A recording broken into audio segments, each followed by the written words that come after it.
My name is Mark Horowitz. I am not an after-dinner speaker like your previous speaker is. I actually am kind of a nerd, and I give kind of really technical talks, so I apologize ahead of time. I will say that the one tie-in I'll say to Tom's talk is that I've been studying technology for a long time. And I've been involved in, for people who know me, I've been involved in the IC business for over 30 years. And my comment about the IC business is that we're now in the age of cup holders. And I'm barely old enough to remember when cars were sold by how big the engine was and how many doors you had, because that really mattered. And then cars had enough of an engine and enough doors that people didn't care about that anymore. And you started buying cars because it had a really cool cup holder or electric windows or electric door locks, right? And so you were buying this very expensive piece of capital equipment because of relatively small features, okay? Roll forward 30 years or so, we are now in the age of electronic cup holders. We are going to buy devices because they have this cool widget, and I can talk to some other widget or something like that. And that's really what's going to end up selling products. And I think the driving, everything Tom says might be true, but the driving thing over here is we're going to have to convince you to buy a new thing, and we're going to convince you by giving you features you didn't have before, and that is going to take a little piece of silicon and probably a wireless communication device. And we can do that because us stupid people in this technology business decide we're going to spend millions of dollars, hundreds of millions of dollars to develop something and then sell it to you for $1. And so you can buy this amazing technology for relatively low cost. And as a result, we're already seeing things. Everything has a chip in it, right? My favorite example is the singing cards. We have really disposable technology. It's a fairly complicated chip. You open it once, you listen to the song, and you throw it out. Right? So the next thing is, with all the great technology and wireless is happening, we're now going to have things that not only are really cheap and can compute, but they communicate. So it's the internet. Okay? But for those of us who have been around, saying that you have the internet and everything is kind of scary, right? Because it's actually worse than you probably imagine it to be. These are articles just from the past year about how the Internet of Things could kill you, hacking the fridge. Philips has this really cool lighting system called Hue, right, where you can remotely control your lights. Well, that means somebody who wants to break into your house can turn all your lights out before they break into your house, right? It's bad enough when people break into your computer and make it a zombie and they use it for nefarious things, but you don't notice. It's much worse when they break into your car or your sprinkler system and turn your sprinklers on or turn your house lights off or whatever. And there was actually a recent study, I didn't put it up here, from HP, where they just bought on the market 10 Internet of Things. 7 of the 10 had basically major security holes. I think it was over 50% of them did unencrypted updates. Okay? That means if you knew it, you could just download software that you did. Anyhow. So, as Tom said, you should, or Persis said, you should be a little worried. I'm a little worried.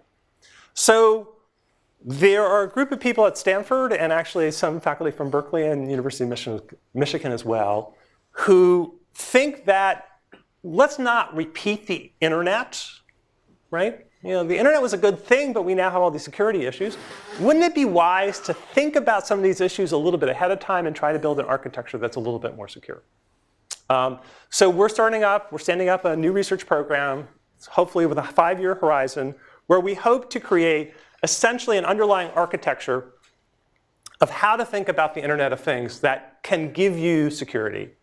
And in order to do that, you have to think about systems, cryptography, applications, analytics, networks, a whole bunch of different things, all the way to human-computer interactions, because it turns out if you don't worry about the person, you'll build systems that are just broken in really obvious ways. And that's why it's a relatively large group of people. And what I'm going to do in this talk is just describe a little bit about what we're doing in these areas. And one of the things I want to say is that when we think about security, I think about security in terms of 2 basic ideas.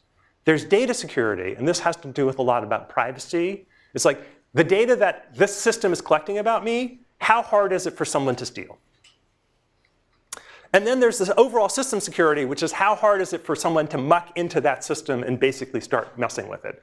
So you can have something where the data is very secure, but it's still relatively easy for people to get in and muck around. And that's one of the things that we're trying to get is because, as Tom said, it's a escalation war. So even if you build a secure system, it's likely someone will break in. You want it to be that when they break in, they still can't get too many things of value. OK, so I'm going to talk a little bit about the Internet of Things. I think of a slide. Tom already talked enough about it. I'm going to talk a little bit about why IoT security is hard. And then just to give you a flavor about the things that we're planning to do. Now, I can't tell you all the wonderful things we did, because we haven't done anything yet. I'm an honest guy, so I won't claim we've solved the problem yet. But I think we'll get, hopefully I'll give you enough of a reason to believe that there's hope. So the Internet of Things is a whole bunch of stuff. And unfortunately, as the hype increases, the breadth of what the Internet of Things is grows. So it is now going to be everything. It's not even the Internet of everything. It's just going to be everything. Because marketing says has to be that. But as Tom mentioned, one of the things that most people don't realize is that cars are very large electronic controls machines today. And they are going to be Internet in the near future. So they are going to be part of the Internet of Things. Obviously, there's a lot of sensors for fitness.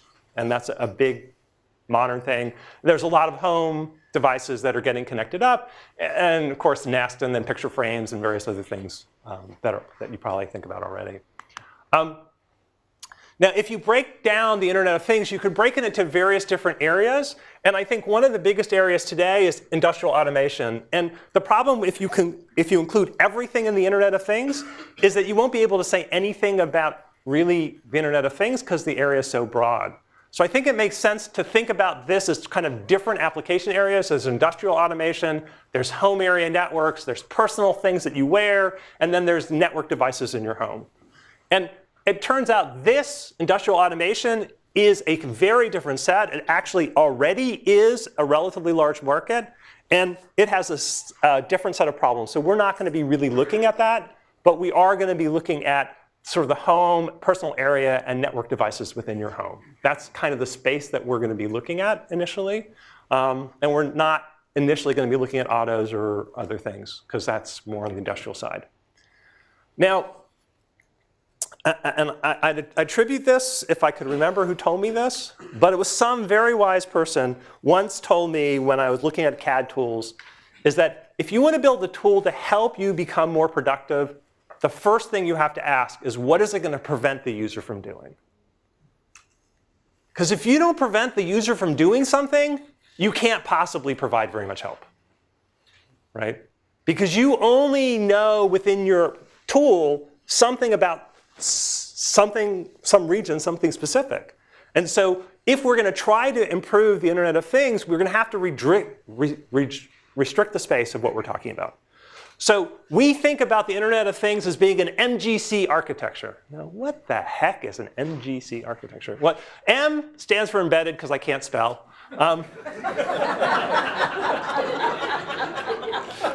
It wasn't my abbreviation. Yeah. I'm part of a team here. I'm trying to go with the team. So most of the Internet of Things consists of a thing. So the thing is an embedded system. It usually has a small processor. It's energy restricted, a whole bunch of stuff. So these are parts of the M space.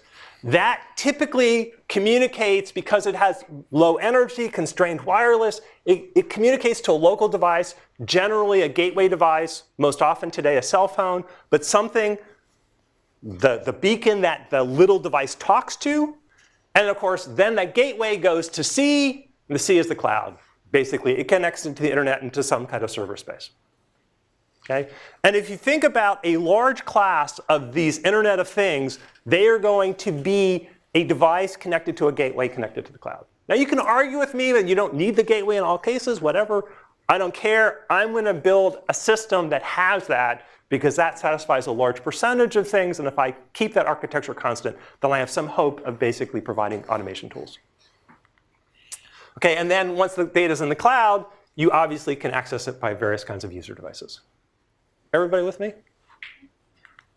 Okay, now one of the reasons that developing these systems is so hard and security is so hard is that you have to build the embedded thing in usually some C or embedded C, low-level programming language, and you're typically programming on ARMs or AVRs or maybe some TI MSP 430, some relatively simple processor. Then you go to the gateway device, and if you're an iPhone person, it's Objective-C going to Swift, and if you're a Google person, it's basically Java or JavaScript, right?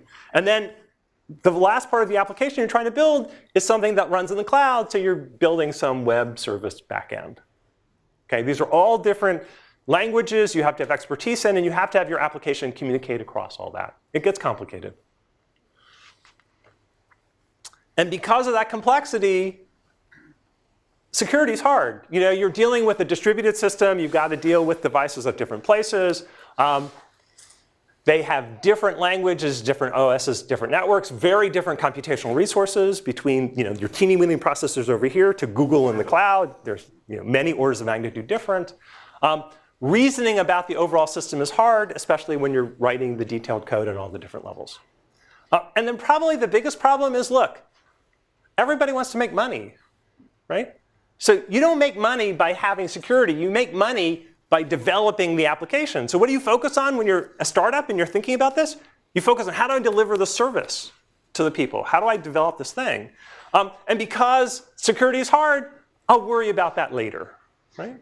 And then you ship the part, and you kind of like it all works, and right? And then you get to the disaster I talked about in the first slide. Okay. So hopefully I've given you a little introduction to what introduction to things is, and talked about what the problem is. So what are we going to do about it? We have really two goals. The first goal is to try to think about cryptography or different ways of doing security that will make it sort of naturally safer to do the kind of computation we're trying to do. So one thing that would be great is, could you encrypt the data basically in the embedded device and leave it encrypted all the way up? Well, yeah, you can do that, but if you do that, you don't get any advantages of aggregation, because if you have encrypted data, you can't reason about encrypted data. So what are you going to do? So what is the trade-off there that you can do? And the second thing is, basically, can we solve Tom's second problem, which is the design complexity? Can we make it easier to construct these kinds of systems? And again, can we do that if we constrain the space into this particular class of IoT devices that we've been thinking about? Okay, so let me talk about each of those in a little bit more detail. I already said there are two kinds of security. There's data security and system security. So for data security, this basically limits what an attacker can do with your data. Unfortunately, it also limits what you can do with your data. Right? So there's a trade-off here, because the more capabilities that you can do with your data in aggregation, the less secure your data is going to be. Okay? And our goal and the way we're going to think about this is all in terms of end-to-end security. It doesn't matter that the gateway's secure, and it doesn't matter if the cloud's secure, if you can read the data through the pipe. As NSA has shown, if the data, or Target, right, showed, right, there, in the system that was initially hacked with all the credit cards, the data came in, the whole system dealt with it encrypted, but over here it was not encrypted. That's where they put the thing, and that's where they stole the credit cards. So how do you get the encoding as close to the device as possible, right? So that it's harder to steal the data along the way. So what is end-to-end security? It's pretty simple. It says the data gets originated in a device. It's in unencrypted form. You encrypt it. You deal with it on the gateway device encrypted. In the cloud, it's encrypted. And it only becomes decrypted on your personal device, so that nobody else, if they broke into those systems, could actually read your personal data. OK. But how can we possibly do that? How can we basically encrypt data and do any kind of useful aggregation on it? Because the whole reason we're building this Internet of Things is so we can learn things, and we can compare our water usage to other people in the neighborhood or whatever you want to do. So there's a really interesting invention that happened about 5 years ago called homomorphic encryption. So what is homomorphic encryption? It was the realization that I can take a sensor value, I can take a value S, and I can encrypt it to be SE. something else. But unlike most encryption, it's actually possible to do computation on SE. So I can take two SEs and I can add them together. I can multiply them, whatever else. I don't know what they are, but I could do an operation on them. And then you can give me that operation and the result back. And I can then decrypt it and tell you what that product was, even though you who did that multiplication don't know what the numbers are. Okay? It's pretty amazing. Okay? Now they proved you can do this in general. The problem is it's about 1 million to 1 billion times slower than doing it normally. Okay. Really interesting if you're a theorist, not so interesting if you're trying to build an Internet of Things thing. Right? But it turns out that for specific computations, there are ways of doing the encryption that if you only needed to do addition or linear operators, you can do this and it's not that much slower. Okay? Oh. So what we're going to try to do is we're going to explore what kind of encryption we can do, what's the computational overhead of doing operations with that kind of encryption, and is there some nice boundary that I can do enough analytics to satisfy what I need without revealing what the values are. Okay? And this is a research problem that we're working on. So the faculty member that's working on this is Dan Bonet, who's a cryptography expert, and Chris Ray, who's a data analytics expert. So these are two faculty members of the CS department. Right?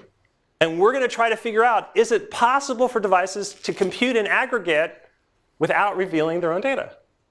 And the results so far are promising, right? But we don't have the right encryption scheme yet. And that's what we're going to look at. And we're going to try to look at what the trade-off curve is, how much analytics you need to do to be able to get this done. The second goal that we're trying to do is to implement this framework that makes it easier to build the Internet of Things. And it turns out that when you build an application, even though the application has sensor data, gateway data, server data, the kinds of operations that you're usually dealing with is you're collecting some data, and then you're transforming that data in some way. Basically, you're averaging it, or you're doing some different view of that data, and then you're going to present it as a graph or a chart or whatever you want.